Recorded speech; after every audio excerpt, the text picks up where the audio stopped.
Salam sejahtera. Terlebih dahulu saya ingin memperkenalkan diri saya.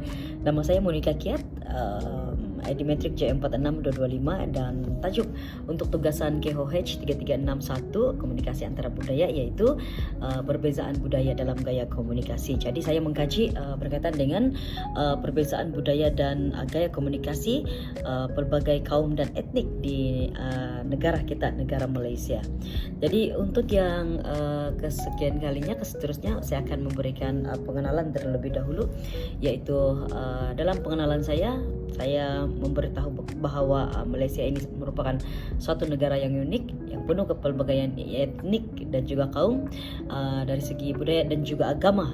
Jadi penduduk utama seperti Melayu, Cina, India itu kita boleh tengok, dan tetapi kalau di Sabah dan Sarawak dia lebih kepada pelbagai, termasuklah Kadazan Dusun, Murut dan juga Lundaya, Suluk dan banyak lagi lah, Bajau semua.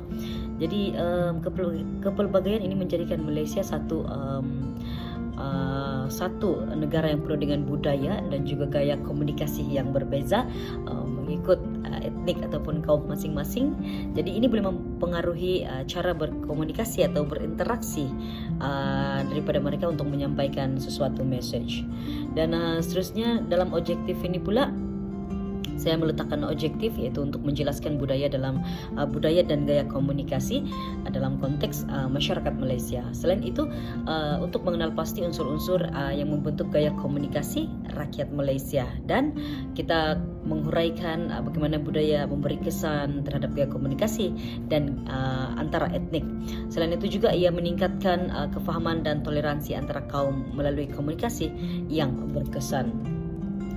Okey, di sini beberapa unsur yang saya dapat ataupun saya bahas ataupun saya ulas dalam video saya, yaitu adalah unsur-unsur budaya di Malaysia dari segi agama, bahasa, perayaan ataupun festival yang disambut, dan nilai-nilai budaya dalam suatu etnik ataupun kaum itu, dan ada tersam juga gaya hidup.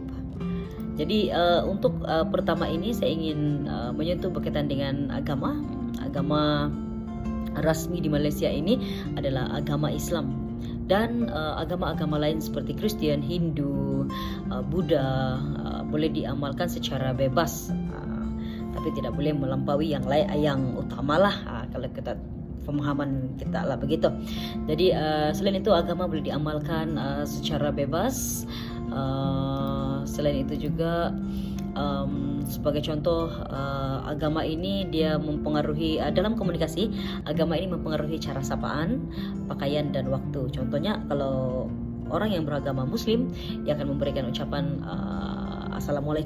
Assalamualaikum dan mungkin berpakaian bertudung, berlainan dengan agama-agama lain seperti Kristian, dia tidak bertudung. Kalau perempuan dia lah, lelaki tidak bersongkok, mungkin akan menyapa rakan-rakan dengan apa kabar, macam mana hari ini, itu sebagai contoh lah.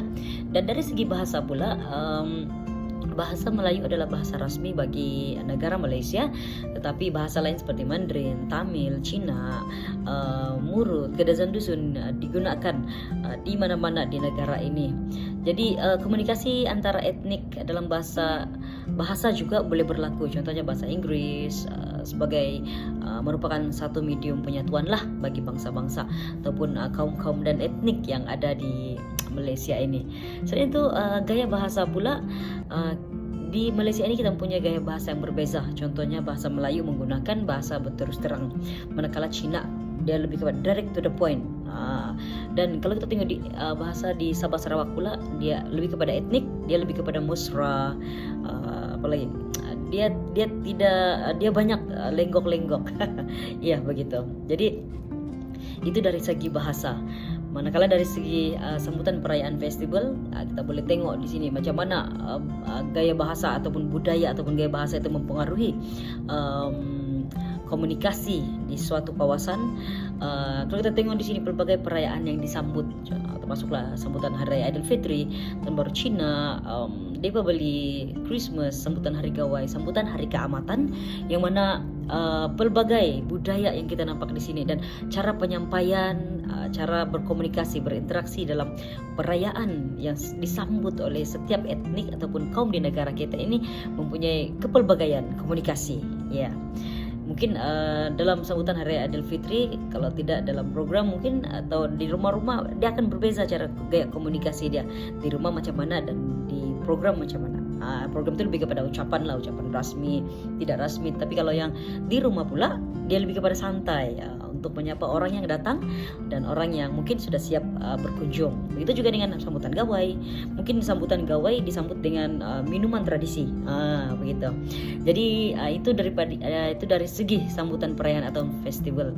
Jadi dari segi nilai-nilai budaya yang kita nampak di sini.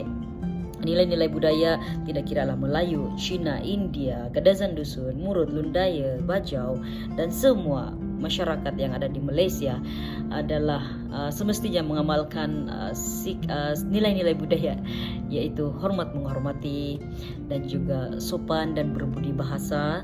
Selain itu, macam kita tengok kalau konsep malu ini, kalau kita tengok konsep malu dalam budaya Melayu, ia penting. Bukan saya Melayu, tapi etnik-etnik lain pun kalau kita perasan, kita ada konsep malu itu untuk menjaga air muka dan juga konflik daripada orang lain kita. Jadi masyarakat di Malaysia ini dia sebenarnya mementingkan kolektivisme masyarakat Malaysia, yang mana mereka menekankan kepentingan secara berkumpulan daripada individu. Jadi untuk melakukan, contohnya kalau Melayu itu tapi dalam tempatnya pun sendiri begitu. Kalau mungkin ada program di kampung, sambutan keluarga apa semua, dia akan bekerja secara kumpulan dan tidak individu.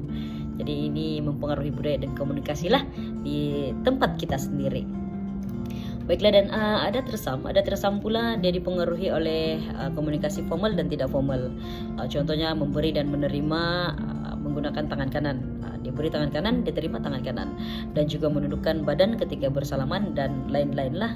Kalau kita tengok masih diamalkan di kampung-kampung. Tidak tahu pula kalau di bandar, tapi masih bila budak tu lalu dia akan tunduk, tangan di belakang satu, tangan yang satu ke depan gitu. Macam salam hormat dia lah.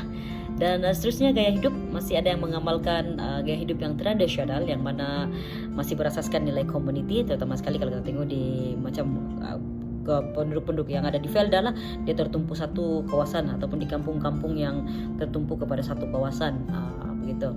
Dan gaya hidup di bandar lebih terbuka, sebab mungkin sudah terdeda dengan internet ataupun media sosial yang semakin teknologi yang semakin meningkat pada masa kini. Dan juga kalau di kampung tuh mungkin masih lagi nilai community dia masih tinggi, jadi mungkin jiran dengan jiran.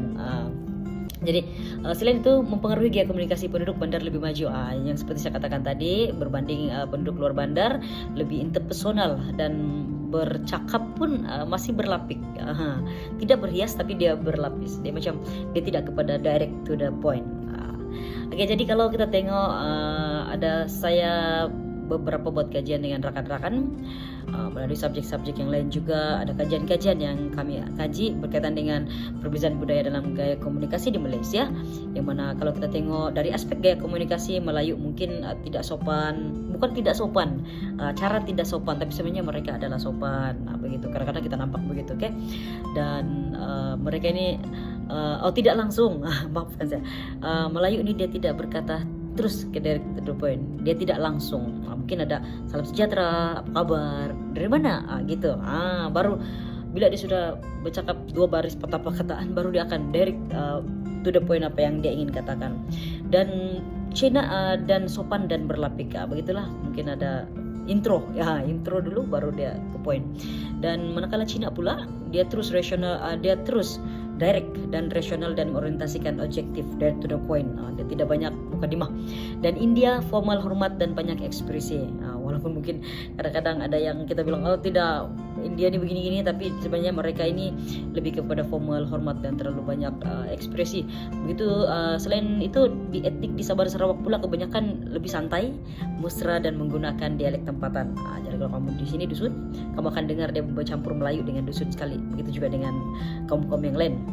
Dan cara bersalaman pula dari segi kaum Melayu, berjabat tangan secara ringan saja, kabar gitu. Dan manakala Cina jabat tangan atau senyum, dan India jabat tangan atau namaste. Dan kalau etnik Sabah Sarawak dia lebih kepada yang paling mesra lah. Kadang-kadang jabat tangan yang paling ringan, peluk, jadi melambai gitu. Dan nada suara kalau Melayu ini dia lembut dan rendah, dan Cina mungkin kuat, suara dia kuat. Dia bukan marah tetapi memang suara dia begitu. Ya, supaya mungkin orang semua dengar jelas.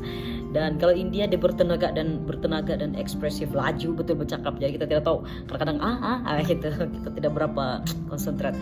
Dan kalau Sabah dan Sarawak pula dia lebih kepada mesra.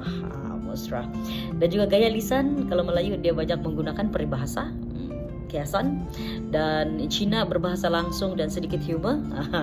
Dan kalau India banyak menggunakan analogi analogi budaya. Dan etnik Sabah Sarawak lebih menggunakan logat atau dialek tempatan dan bersahaja. Jadi secara kesimpulannya, perbedaan budaya dan gaya komunikasi di Malaysia harus dijaga dengan baik. Dan dengan memahami unsur-unsur budaya dan perbezaan gaya komunikasi antara kaum, ianya dapat memupuk perpaduan dan menggelakkan interaksi yang lebih harmoni. Itu saja dari saya. Terima kasih Prof. Jumpa lagi. Bye.